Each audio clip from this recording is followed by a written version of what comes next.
Trabajo en equipo. Bueno, vamos a explicar un poco las diferencias entre la crisis del 2008 anterior y después, ¿no? Antes del 2008 se construían edificios que, bueno, en arquitectura se conocen como elefantes blancos, que son estos edificios que vienen con fondos europeos, ¿no? Y no hay un estudio de viabilidad de si hay usuarios que realmente vayan a usar ese edificio, ¿no? Y si os metís en Google y ponéis elefantes blancos, este es un ejemplo de elefante blanco que siempre aparece en el aeropuerto de Ciudad Real. O sea, una infraestructura que cuesta un montón y que al final es un desastre porque bueno, pues está abandonada y bueno, aquí aparecen unos datos de cuánto es lo que costó y al final por cuánto se vendió. O sea, son proyectos que eran tan macrofaraónicos que se olvidaban de realmente si era una necesidad social, si había un usuario detrás que lo iba a usar o no. Entonces, esto es a nivel de Ciudad Real. Si nos vamos al campo de Montiel, pues nos podemos ir a la Casa de Museo de Francisco de Quevedo, en Torre de Juan Abad, donde realmente, o sea, es un centro donde hay un museo, hay un auditorio, hay una zona de investigación, salas de reuniones, y realmente lo que se utiliza es pues prácticamente ese 20%. Y esto de aquí pues está permanentemente cerrado y simplemente la asistencia del edificio, el mantenimiento que genera, ya es realmente negativo, ¿no? Entonces, esto es el riesgo que hay que controlar, ¿no? Y que no debería pasar si se plantea este centro de transformación. Una vez que tenemos el 2008 y la crisis, la manera en la que se empieza a plantear todo esto es, pues como estaba diciendo Gabriel, ¿no? Si este centro de transformación tiene 15 módulos, ¿no? Cada módulo está dedicado a una posibilidad, ¿no? A desarrollar, pues lo que hay que hacer es un proceso participativo donde contamos con los productores, los transformadores y los que consumen, ¿no?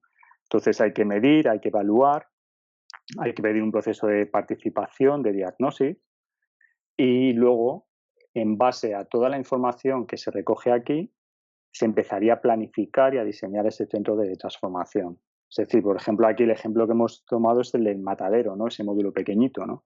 Pero si hacemos un estudio en la zona donde vamos a trabajar la posibilidad de este proyecto, pues habría que ver cuál es la necesidad que los usuarios, ¿no? Los usuarios que van a usar ese edificio, ¿no?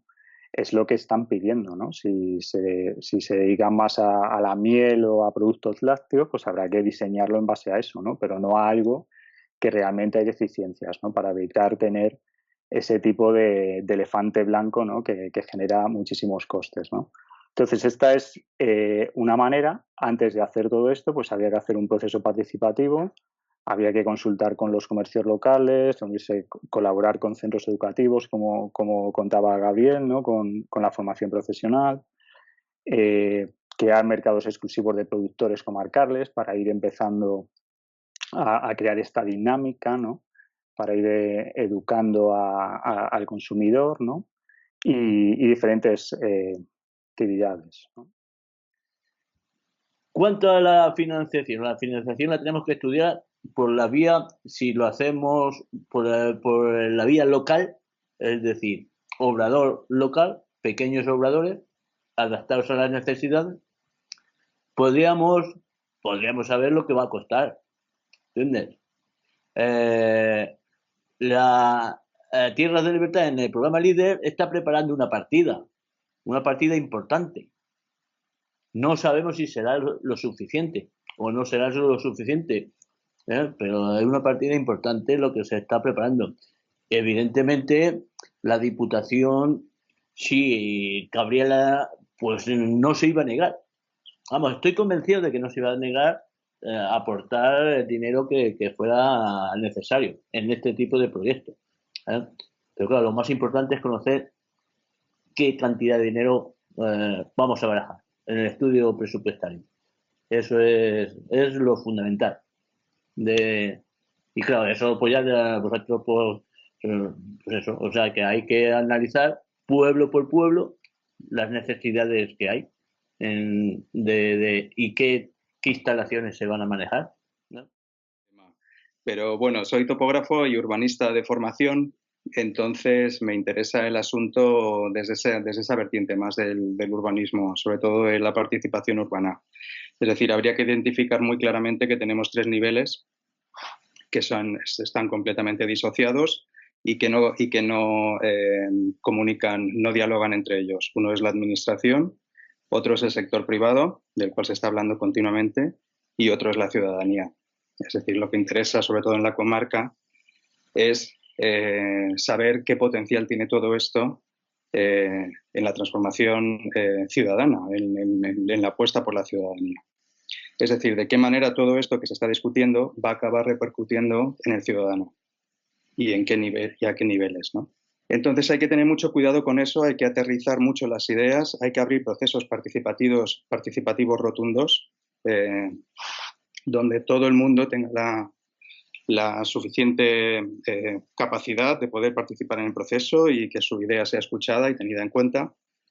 Y con respecto a las jornadas gastronómicas, creo que sería una brillante idea para abrir precisamente estos procesos participativos. Es decir, generar una fiesta local, pero al mismo tiempo aprovechar esa fiesta local para sacar unas mesas a la calle y preguntar a la gente y decirle tú qué opinas sobre esto, a dónde quieres llevar tu tierra, qué quieres hacer aquí y cómo ves el futuro, qué necesitas, qué podemos aportar. Y bueno, yo creo que esta es mi opinión sobre este asunto, ¿no?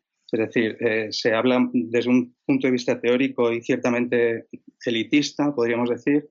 No tenemos en cuenta, sin embargo, las potencialidades de los sectores o de los diferentes niveles o estratos de la zona, ¿no? Quiero decir, es el momento ya, después de todas las crisis que hemos tenido, y sobre todo con la del coronavirus, en la que además se potencian las ideas medioambientales y muchas cosas de este tipo, de bajar la política al suelo, hablar con la gente e integrarla en los procesos. Y hay mecanismos para ello.